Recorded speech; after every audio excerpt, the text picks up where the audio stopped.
All right, guys. Back in week 2, you had a sneak peek at how Kevin King runs the Freedom Ticket Extra sessions that he does weekly, on a weekly basis.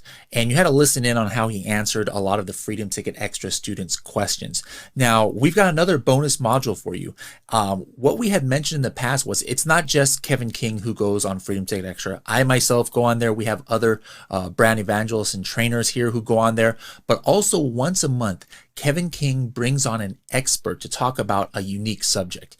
And this is one of the best ones that we've had. It's from a while back, and her name is Paulina Mason. And in this module, she's going to talk about pricing. All right, because that's a question that a lot of Amazon sellers have. All right, I've got this product. I've got the keywords. I'm launching. Like, how do I price it? Like, should I price it really high? Should I price it really low? Do I raise it over time? Do I lower it over time? Paulina is going to answer that in the next 2 modules. So over the next 2 modules, you guys are going to have a bonus session here of Freedom Ticket Extra. Hope you like it. What's up, everybody? Welcome to the Freedom Ticket, not Q&A, Freedom Ticket Extra for Monday, April 20th, 2020. How's everybody doing? There's still a few of you coming in. I know most of you are watching this on the replay, so welcome to you as well. Today is not the normal Q&A day like we normally do with me. We have a special guest, as you can see on the screen here. Paulina Mason, she's coming to us from Turkey. She actually lives on the coast in the country of Turkey, over in the Middle East, or straddling Asia and Europe, actually. She's a really smart woman. You're going to learn a lot of stuff today. She's the owner of Shopkeeper, which is a profit tool for Amazon sellers, and they're just growing like crazy. At some point, they may even be the quote-unquote QuickBooks for Amazon sellers, or something like Xero or QuickBooks. That's kind of what they're migrating to. It's an advanced tool for Amazon sellers. But she knows a lot about profit, and a lot about pricing, and a lot of cool things that how can you get more profit. So as a lot of you are starting on your journey, or maybe you've already got your first product launch, how you price your product and how you do things, there's certain psychologies and certain tricks and certain things that you need to be aware of. And that's what she's going to share with you today. I think this is going to be a very, very valuable and insightful lesson for everybody. As we go along, if you happen to have a question, feel free to type it into the question box for Paulina. So Paulina, welcome. It's great to have you here. Hi, Kevin. Nice to be here. Nice to be here indeed. I'm calling you from the beautiful country of Turkey.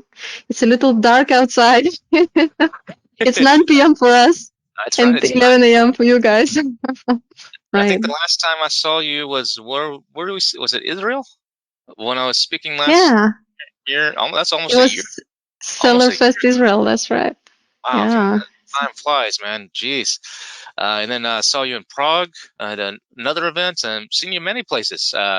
So it's always a pleasure to have you, and welcome. So I'm going to turn the floor over to you. And all right, let's do it. Let me make you the presenter here. All right. You should have a little dialog box that's popped up on your screen.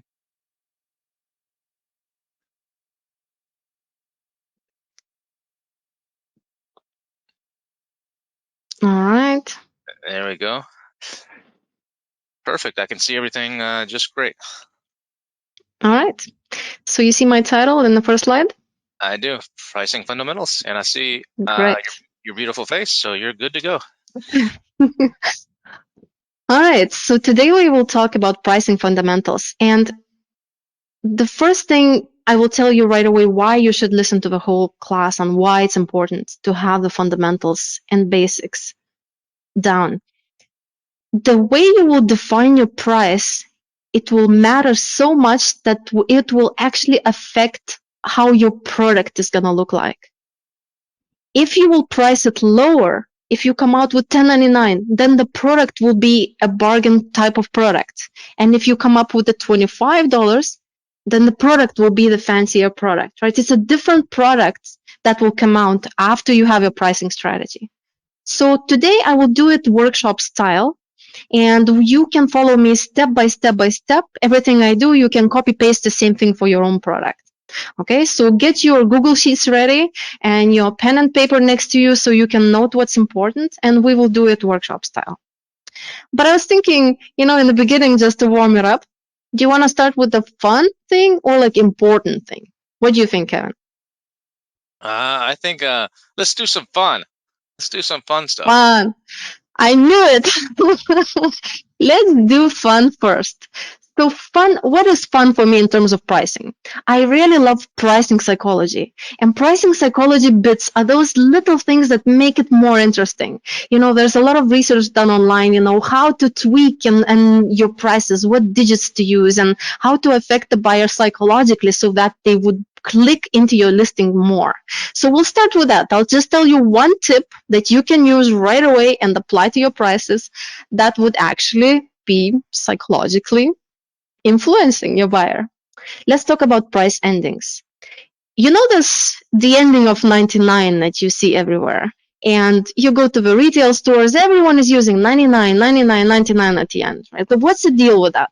Well, the answer is very common sense and very basic. The difference between $29.99 and $30 is simple.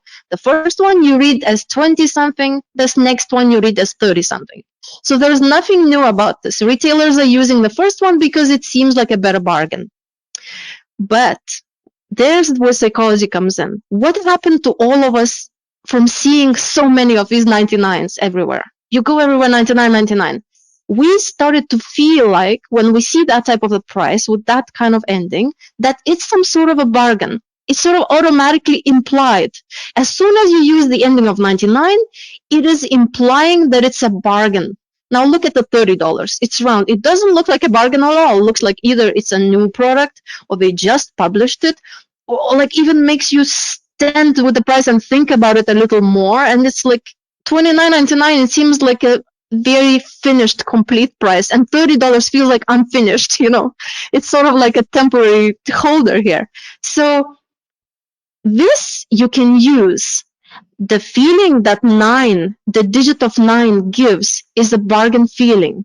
So what you can use, and research has been done, that when you compare two prices, $34 or $39, they did research that shows that actually $39 gets higher click-through into the listing than 34, just because it feels like a better bargain. Okay, side by side, it feels like a big difference, but imagine all of them around is like 37, 36.99, 34.99, 35.99. When you see all the hundreds of listings around yours, the 39 is more clickable into than 34. 34 detracts you a little bit, and 39 invites you a little bit more to click into it.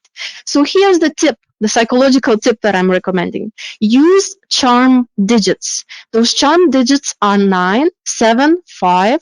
Why 7 and 5 suddenly? Well, Walmart is using 9.97 a lot, or 97 at the end. And I've seen other stores are using 95 a lot. So 5, 7, and 9 are most commonly used endings, and they're called charm digits. So this is the charm pricing. So when you're constructing your price, it's not only about the ending. I would always avoid even numbers like 4 or 6 or 8. I would never use that in my prices. I would always go with 35, 37, 39, and if it's even 31 and 33 rather than 32 and 34. So avoid the even numbers and only use those odd numbers all the time. So this really, really helps with the click-through rate into the listing. And on Amazon, obviously, the more click-ins you get, the higher the sales. Now let's talk a little bit about the unusual endings. Some people like to experiment and put weird endings like 27 cents at the end. And the truth is that you will make the most money from putting 99 at the end. Well, if you look at this spreadsheet here that I made for you, the yearly profit is the biggest when you use 99 cents. And in reality, when I am a buyer, I'm reading all of these prices 29 something, 29 something, 29 something. They're all the same because I'm just skimming. I'm not focusing on your price on the page. I'm skimming so many prices one by one, all of these listings next to each other. And the one which is 29 something, that's all I read. I don't even read the whole thing. And if you give me 29, 27, I have to scratch my head there a little bit and like squint my eyes and I just move on. It's too much to comprehend. I can't comprehend the price very quickly. It's weird, it's off-putting, and it's not inviting into itself. So use the most commonly used endings, and that helps the ease of comprehension of a price, therefore more click-through. So I told you two things here in the fun part, which was use 5s, 7s, and 9s in your prices, and always use the 99 ending. Now, this doesn't apply if your item is 1,500. Don't make your price 1,500.99. This applies to most of us sellers who are selling, less than $100 item. So most private label items are probably in that range, somewhere from 10 to 100. So in that range, 99 ending is the go. Now, if you're selling very, very big ticket items, it looks much better if you just round it, 1,400, 1,500. So just round it with the 00 at the end. So that's a specific different case. All right. So hopefully you liked it. Let's move on to important stuff. Are you okay with that, Kevin? I'm good. Kevin's there. All right. I thought you walked away, left me alone. No, I'm right here. I just had to unmute myself. All right. Let's get into it. Now, how everyone is deciding the pricing. I know most of my friends are doing like this. So look at the little piggy on the left. So that's a low income level. And the dollar bill at the right, that's the highest income level, right? So I just put the color coding here to say where the income level is. So now, if my friend would be somewhere here at the higher green part, right, like light green top, then they're putting themselves in that financial limitations box when deciding the price. Unfortunately, this happens to most of us. Okay, I'm selling a knife sharpener. How much I would pay at most for my item? Maybe $36 is the maximum ever I would pay, because who would pay $45 for a knife sharpener? Nobody. So I'm not going to charge more than $35. You are thinking of your own box, and maybe somebody who is a low income person, he's thinking, okay, 25 is the maximum I would ever spend. I would never, ever spend more. But so if you are thinking in your own personal financial limitations box, you are not considering all the other boxes that exist, right? So you are limiting your possibilities, and your strategy then becomes very, very luck-based. You're just going to be lucky if all of the rest of the world is thinking like that, or there are more buyers of the type that you are. So always try to climb out of your own financial limitations box. Try to forget who you are, how much you make, and what type of buyer you are, and just focus on what the market is for your particular product. Now, how to exactly do that? Like, what do I mean by that? Well, there are three types of buyers, right? There's the Scrooges. That's not a very nice word, but I like to use it. We could call them bargain hunters.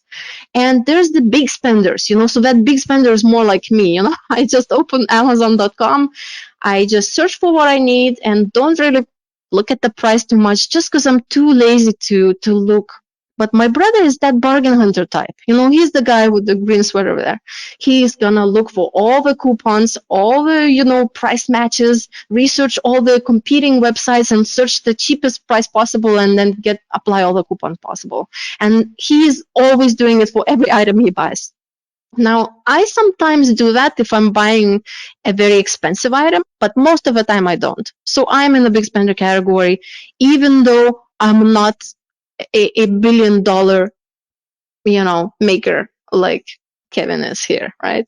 So you don't have to be a billionaire to be a big spender, right? You could make no money and still be a big spender.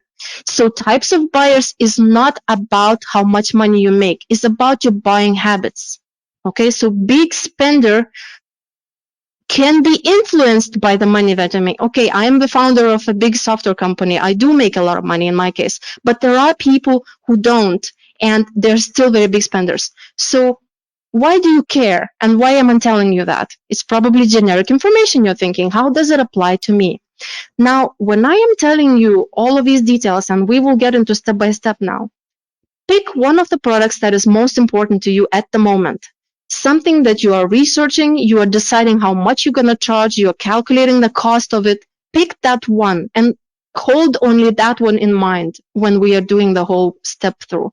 That will make it easier. And once you did it for one product, you can do it for the rest. So pick the most important one to you, preferably a new product that you're just thinking about.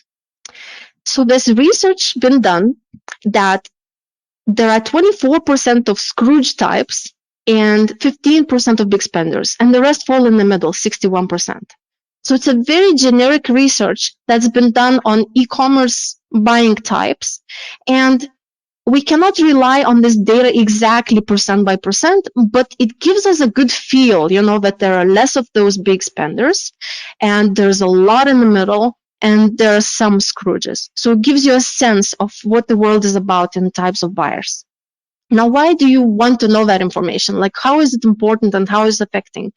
As I mentioned in the very beginning when I started my presentation, that it's important because, look, if you're going to charge $45, your item has to look completely different. You will go to your Chinese manufacturer and you will tell them, okay, let's upgrade this to stainless steel and let's put this titanium thing and then let's add the velvet bag and the luxury box. Then, so it's a completely different item.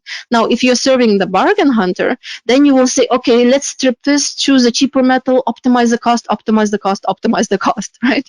That's you will do. And the product will come out to be completely different. So you want to know what type of buyer you're targeting.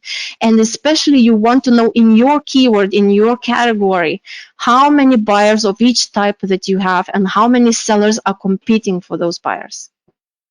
So let's look at an example. So for example, here's one buyer, one seller that is targeting the Scrooges. So he's offering $11.99 price. And here's the luxury spender. So he has a very fancy looking same thing, right? And he's targeting the big spenders. So he completely offers different benefits. There's ergonomic design, all of these things. So these are the three different sellers. Now, how does it distribute using those percentages on top? 24%, 61, and 15. How does it look like? The actual money, how much do they make? Well, if you sell 1,000 units in this market a month, let's say, then if you use these percentages, 24% will be 240 units, right? So out of 1,000 units, that's how much you will sell for each type of buyer. So each of these guys are making that much profit per unit. So I am basing it on 40% margin just because 40% is that approximately average for any private label seller that I'm seeing on Shopkeeper app. So who is using my app? They are mostly making 30 to 40% margin, profit margin being private label sellers.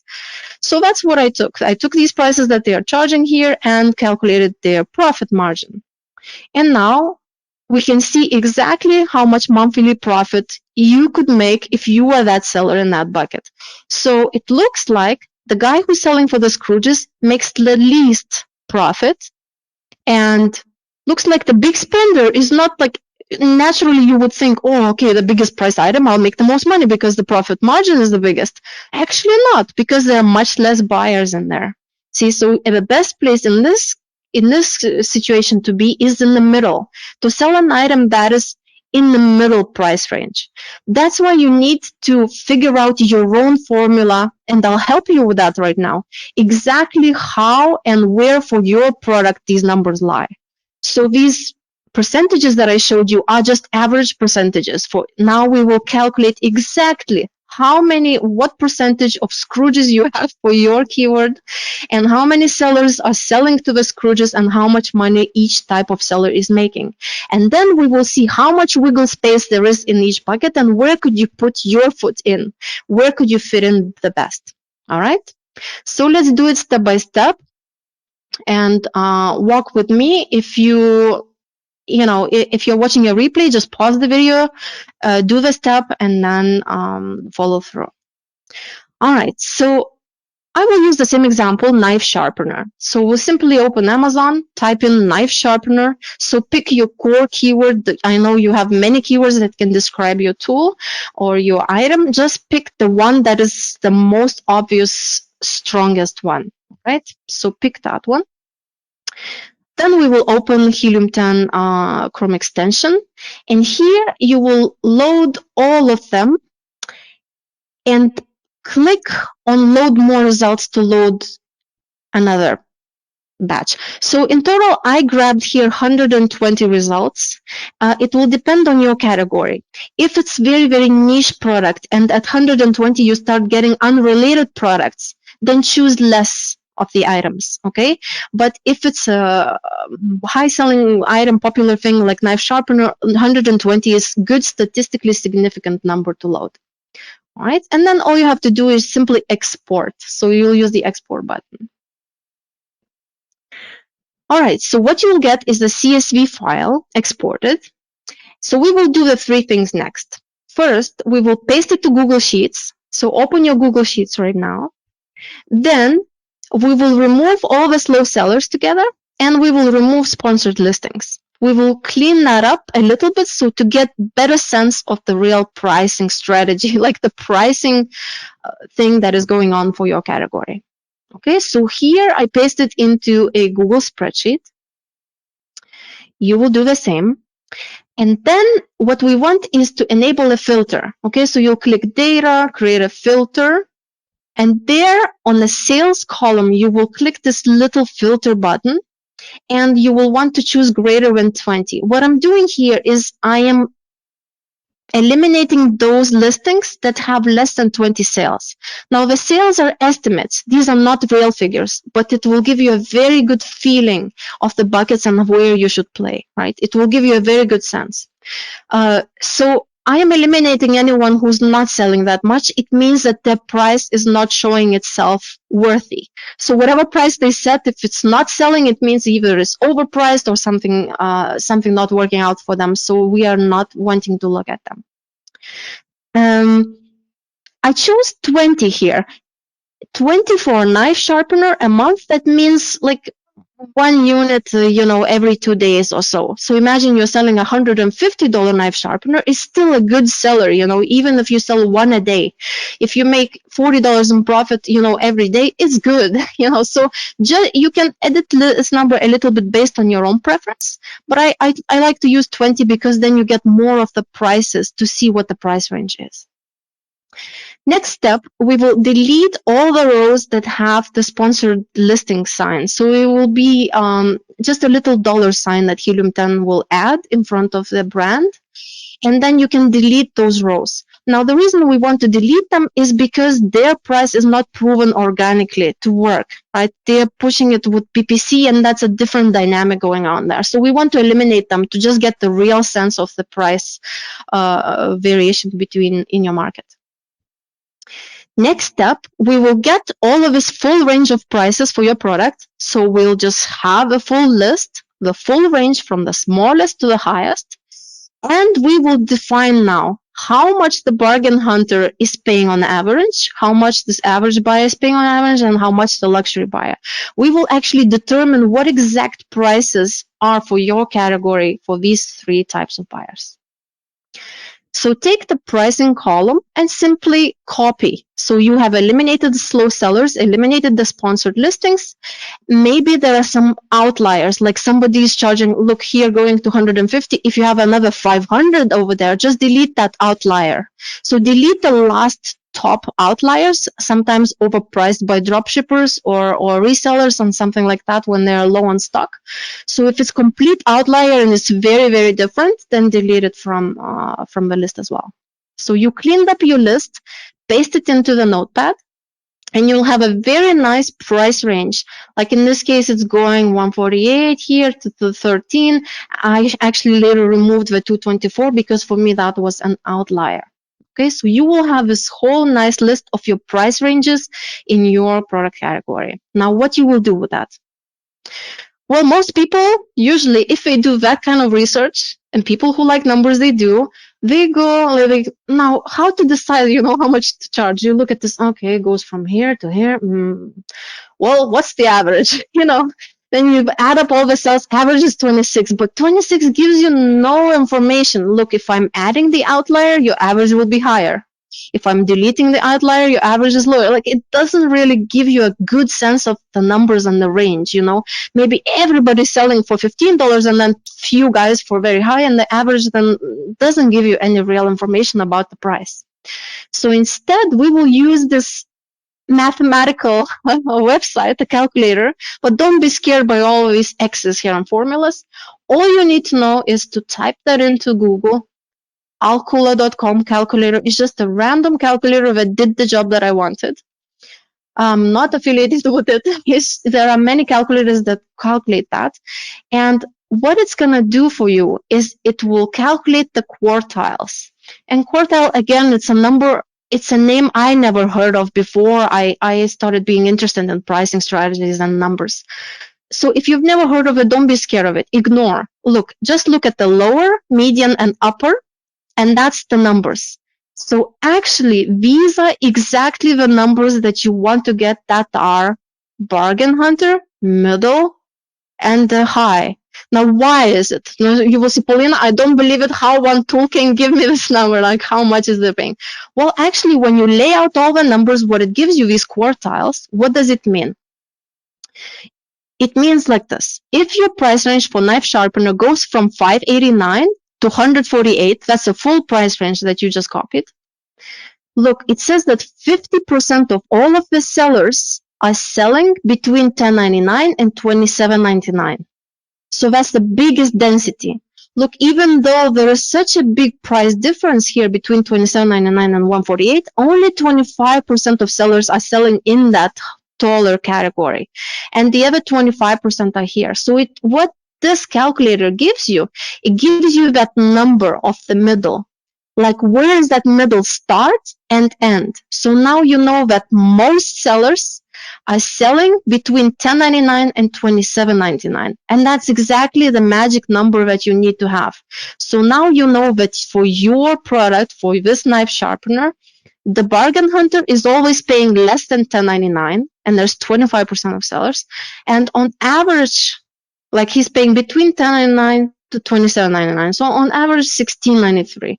And if your price would be more than like $27, something like $35, you're already falling into the luxury buyer bucket. Okay, so it gives you a good sense of feeling where the most sellers are in the middle.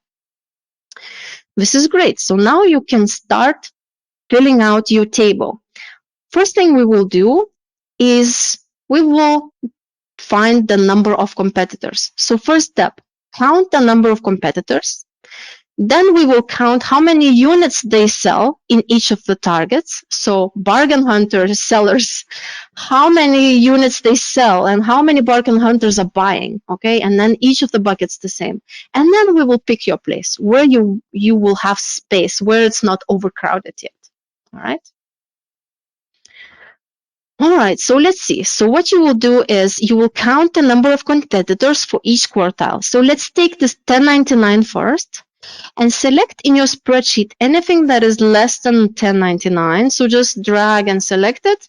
And then at the bottom of the Google Sheets, there is this little thingy where the formulas are predefined for you, and you can check the count there. So it will be 22, for example, of those sellers that are selling in the selected cells. So just select the prices that is less than $10.99, including $10.99, and you will get your count. So that way I counted. In my case, I had 22 sellers selling here for bargain hunters, 37 in the middle, and 21 was targeting the luxury buyers. Okay, this is evenly distributed because we use the mathematical formula of 25%, 25%, and 50%. So there's no magic in this line yet. Okay, we are using this mathematical formula just to know where the most sellers are, so that you would define the $10.99 and $27.99, because it gives you so much information now about your product. Now you know that most prices where the most listings are is between $10.99 and $27.99. Remember, the average was $26. $26 tells you nothing. It doesn't tell you that it's from $10.99 to $27.99. Most people, it gives you wrong information. So it's very good to have this guideline here. Now we'll count the units sold. So the same way you will select it for less than $10.99, now you will, instead of price, you will select the cells in the sales column. So just add up the sales for that bucket. So whoever is selling less than $10.99, select those cells. Like in this screenshot, you see the upper quartile being calculated. So those sellers that are selling for luxury buyers, just select all of them and sum up the number of sales. Again, it's an estimate, but a very good number for us to have to get a feeling of what we are dealing with. Here's the units sold. So now you see the units sold in total per month for that particular buyer type. So bargain hunters looks like they're buying 44%. 44% is bargain hunters here. That is very interesting, right? And 36% is the middle, and 21% is the luxury buyers. So in your specific category, when you do this math, you will have your own numbers. And it's a very interesting thing because when I gave you the general statistic, remember it was 24% for the cruises, 61, but in your situation, in your category, it will be always different. So it's very good to have that number to complete the calculations that we are going for. So figure it out, and it will be kind of interesting information to have. For example, in my case, it's interesting. Look, 44% is the biggest number from the three, right? So it looks like, interesting insight, that knife sharpener buyers tend to act like Scrooges. It's a very important piece of information to have about your product. Now you know that, maybe luxury item will be harder to produce because most people in the world sort of never ready to pay a lot of money for knife sharpener. It's not an item that they are ready to pay a lot, right? It seems like most people are using the Scrooges type, because we are not just one type all the time. Maybe when we are buying the knife sharpeners, we are the Scrooges. We're thinking, no, I cannot spend on that kind of thing that much money. But when we are buying a microphone for the podcasting, we are very different with that judgment. So we are a different buyer type at that time. So therefore, it's a very interesting information to have. You will know how it's going to affect your rankings, ratings, the general sense, general feeling, and general consensus from the public. So it's good information. All right. Now the interesting numbers start coming in. So what is the total profit that each of these buckets make for the sellers? So it looks like simply what I did is the little formulas underneath, and I used 20% of the profit margin for the lower tier.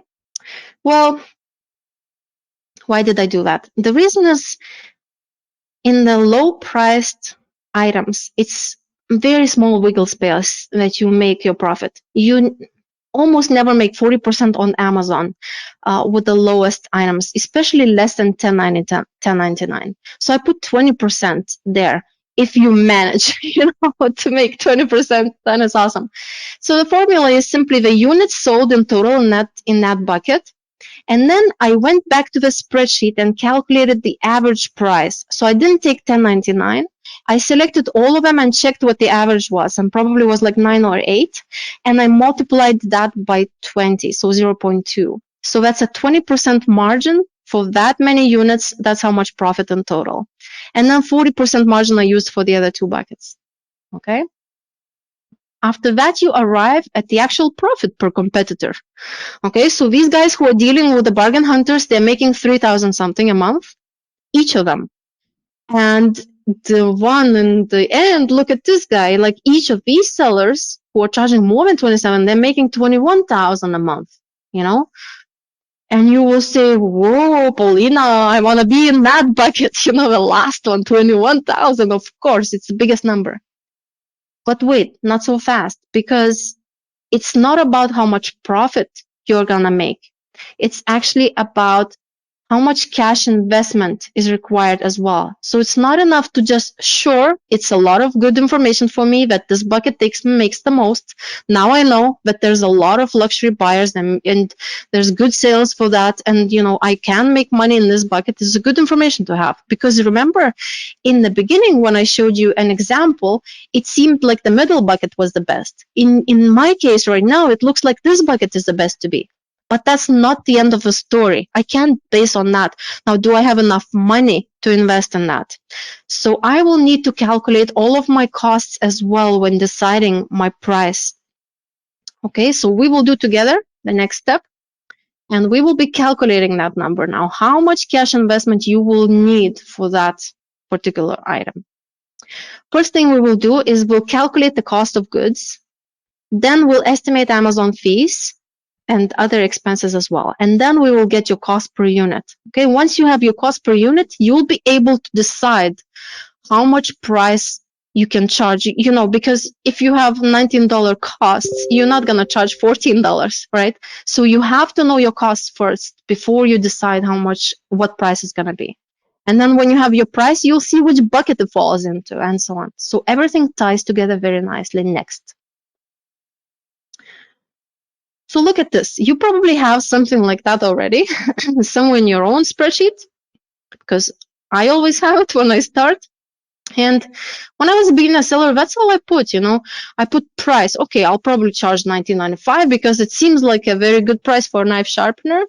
Manufacturing so much, shipping so much, referral fee, FBA fee. Cool, I'm gonna make $9. Okay, maybe I'm gonna hire a VA and maybe make a little bit less, but that's all I cared about. And I thought that's the end of it, But actually, that's not the complete picture. So there are 72 plus fees and charges that Amazon has. And don't be completely scared by this number, because not all of them are essential. And I'll show you which ones are essential. Now, I'm the founder of Shopkeeper, right? So we actually specialize in pulling all of these 72 different fees from different reports and so on. So what you see here is one of our customers is a seller, and I obscured his name here. So he is selling, and you see how many different things are going on. If you look at the different fees, look, it's not only referral fees and FBA fees. It's sales tax collection fees, monthly storage fees, long-term, some prep fees, bubble wrap, disposal, removal, coupon redemption fees, lightning deal fees. There's sales tax payable and PPC and all of these many different strange holdbacks and so on. There's a lot going on in just one product.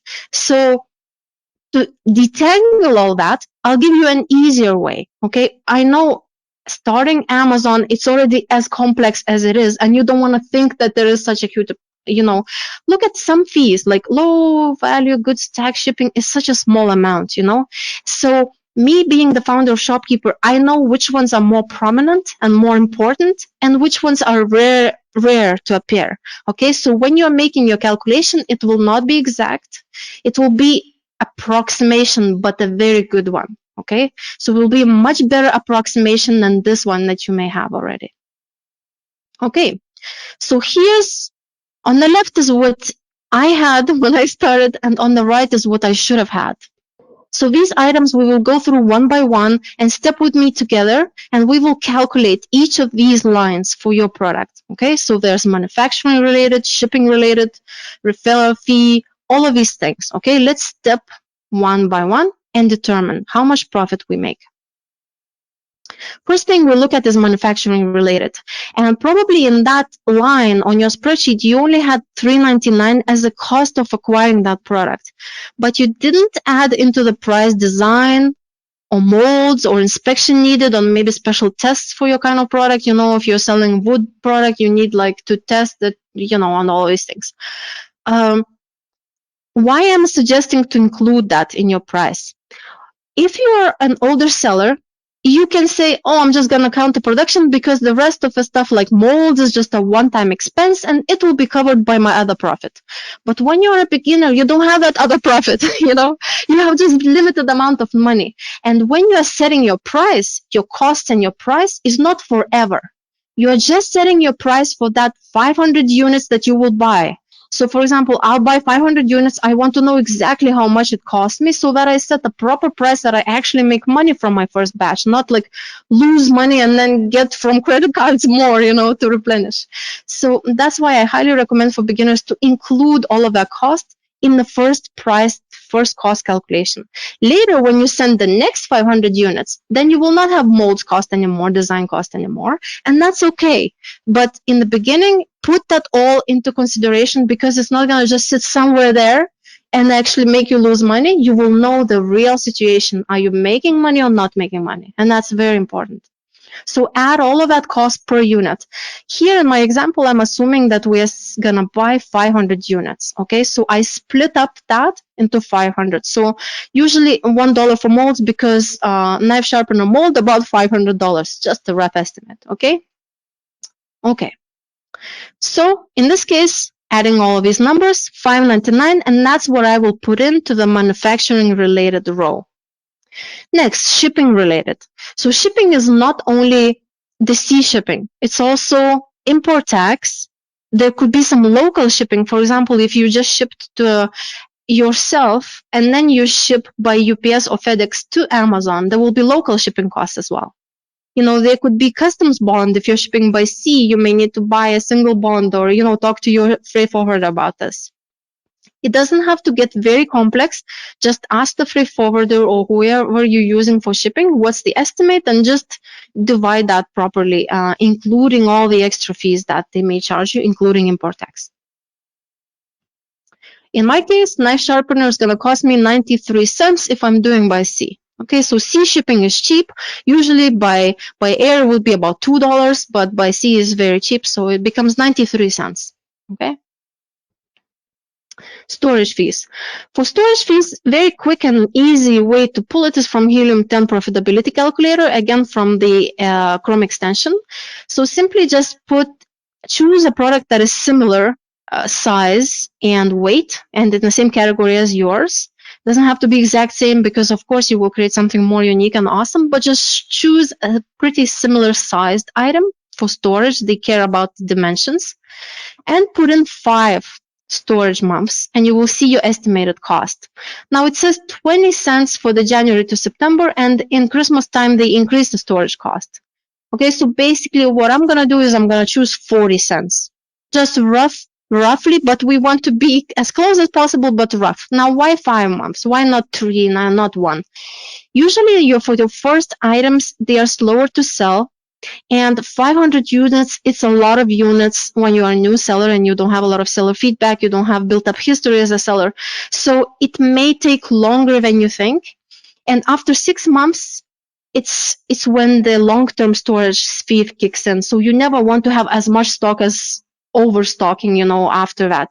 So ideally, you want to order as many units as it will last you for 5 months maximum at most, because look, if you're doing sea shipping, 2 months for sea shipping, 1 month for production, so 3 months lead time, and in total 3 months.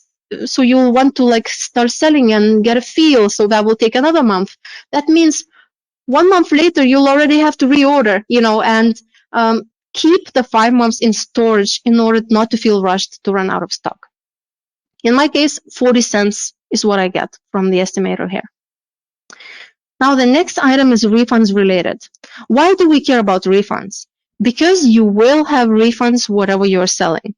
And the rate of refund will be different, but it will affect your bottom line. And if you don't put that into your price, then you are always going to think that you're making money, but when the refunds come in, you're going to lose money. So especially if you're playing with the thin margins where the lowest bargain hunter prices are, you want to know how much each refund is costing you. I pulled up here from Shopkeeper a person's order which was refunded. So look, on the green side, on the left, is everything related to the order, when the order came in, when the sale was done. And on the right side, all these little numbers on the red side are when the refund came in. So essentially, look, all of them. So for example, principal is the price that the person paid and gave you the money, so it's green. And then the refund came in and that money was taken away from you because of refund, So all of these are reversed, but look at this interesting thing. FBA fee was never reversed. That means when the refund comes in, you do not get back FBA fee. It just because they did the processing, the packing, the shipping, and they are not going to give you back because the cost is incurred. Amazon charged you and they will not give it back to you. So $3.48 in this case is not returned to you.